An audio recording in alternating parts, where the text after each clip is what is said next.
Magandang araw po sa lahat. Pasensya na po at ngayon lang ako nakapag-vlog uli.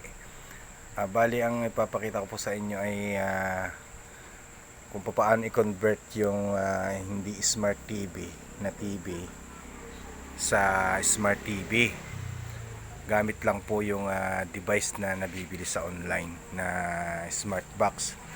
Ito pong TV ko ay hindi smart TV, ordinaryong TV lang po ito. LED wala po siyang smart program.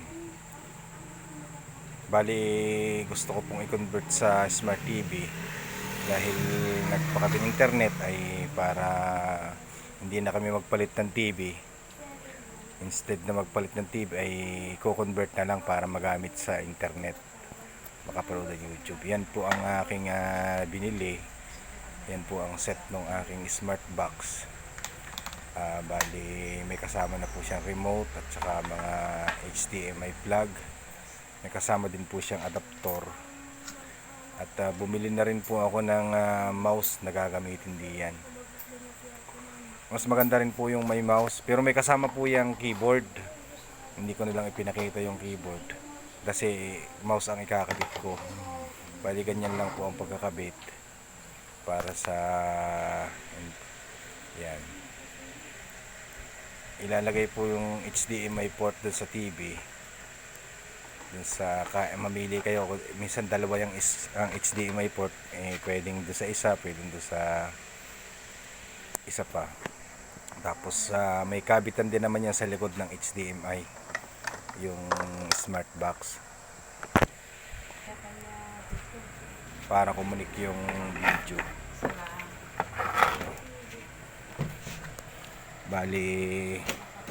Yan po yung port ng smart, yung HDMI plug. So connect lang po dyan. Tapos yung adapter, meron po siyang adapter na kasama. Yan po ay para lang po diyan sa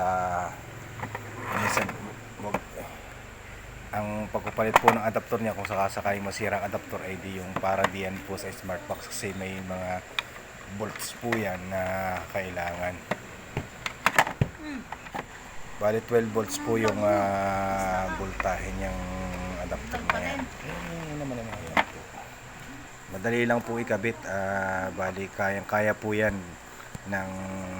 sumunod lang kayo dun sa manual ng smart box at pwede nyo rin pong kayo na lang ang gumawa. Sinasaksak ko na po yun sa yung mouse, para yan po yung gagamitin kong pang dial at saka pang select ng mga video. Yan po ang connection yan, madali lang po.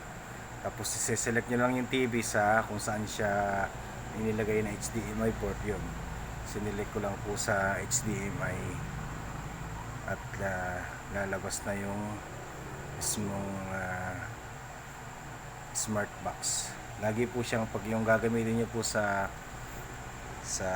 internet, sa YouTube, ay siselect nyo lang po lagi din sa source ng TV sa HDMI at naandun po lalabas yung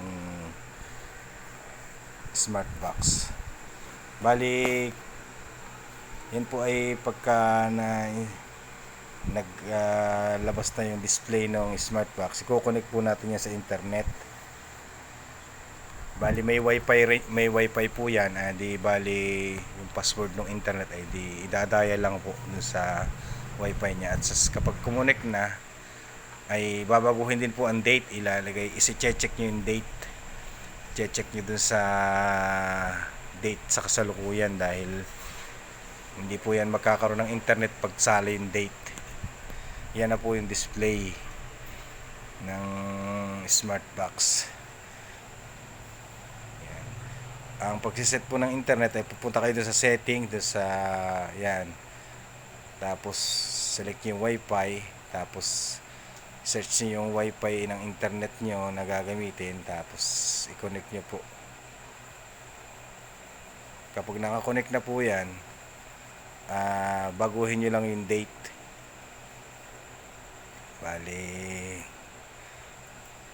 babaguhin natin yung date.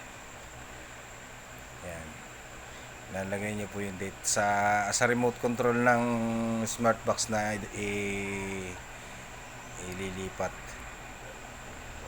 Yan, i-date po natin sa date ngayon, September. Yan, tapos yung date ng buwan muna, tapos date, tapos year. Ayan yung date ngayon po, yan 24, tapos 2024.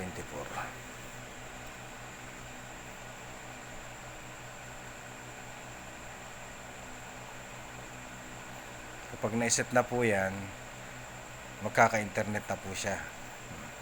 Connect na siya sa internet at pwede na kayong makapanood ng mga pelikula. Exit mo lang yan, back lang ng back para bumalik mo sa dati.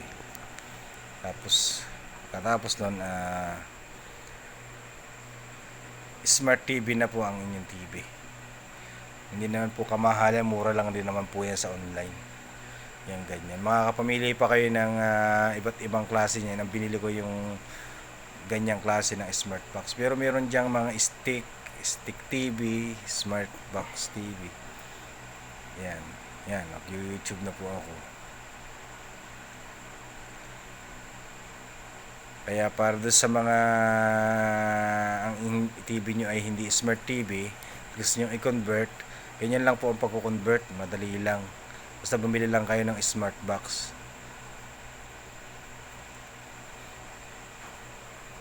Ayan po, pwede na kayo manood.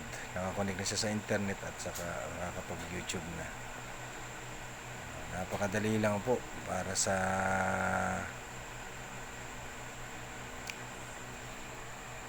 internet. Ay, di bali yung aming dating receiver ng signal or satellite ay hindi na namin ginagamit dahil dito na kami nanonood ng TV sa YouTube. May mga channel din po dyan ng mga local channel. Diyan na po, pwede na po kayo mag-video okay dyan. Select nyo lang yung video okay song at makakapag-video okay na kayo. Upload ang pelikula, concert at iba't iba. Ganyan lang po ang pagsiset ng play muna natin sa mga Ultra HD. Malinaw din po, parang mas malinaw pa siya sa ordinaryong video kapag naka high definition po yung TV, yung palabas. Ayan. Medyo mabagal ng konti internet. Yan na po siya. Kapanood na kayo ng mga pelikula na gusto nyo palabas sa internet. Napakadali lang pong gawin. Convert nyo na ang mga smart LED TV nyo sa smart TV. Madali lang po yan. Marami na pong gumagamit yan. Imbis na palitan nila yung TV nila, mas mura yan kaysa sa magpalit ng TV. Madami kasing mga gumagana pang hindi smart TV, tapos may internet kayo, hindi na kayo makakatipid na kayo ng panload sa mga digital box receiver. Internet na lang po ang babayaran nyo. Kasi minsan yung iba may winilolodan pang digital box para sa panonood ng TV, tapos may internet pa, doble-doble ang bayad. Kung dito po, convert nyo na lang yung TV nyo, automatic makakapanood na kayo ng hindi nyo na magagamit kahit hindi nyo napaludan yung mga smart box, yung digital box receiver nyo. Ayan o, maganda siya o. Medyo malakas din po yung internet ngayon. Ayan. Sana po nasundan nyo ang aking konting dagdag kaalaman at para din makatipid tayo sa pagpapalit ng TV, para hindi masayang yung ordinaryong TV na gumagana pa naman. Imbis na magpapalit kayo ng smart TV, yan na lang ang gawin nyo, convert nyo na lang. Kayo na lang bahalang mamili kung anong klase ng smart TV ang gagamitin nyo. Mayroon dong medyo mahal, mayroong mumurahin. Parang re-recommend ako po na medyo yung nasa middle type yung bibilihin nyo, para minsan kasi may mga factory defect yung mga sobrang mura. Minsan naman kaya mura ay kulang yung mga accessories. Doon na po tayo sa medyo tama lang yung presyo at kumpleto naman. Wala po yung kasamang mouse, kayo na lang po bahalang bumili ng mouse. Ang kasama po niyan ay sa package ay keyboard na maliit. Bali hindi ko na ginamit yung keyboard dahil meron naman akong mouse. Ayan na po ang aking kinonvert. Dating hindi smart TV, ngayon ang TV ko ay smart TV na. Maraming salamat po sa pagsubaybay.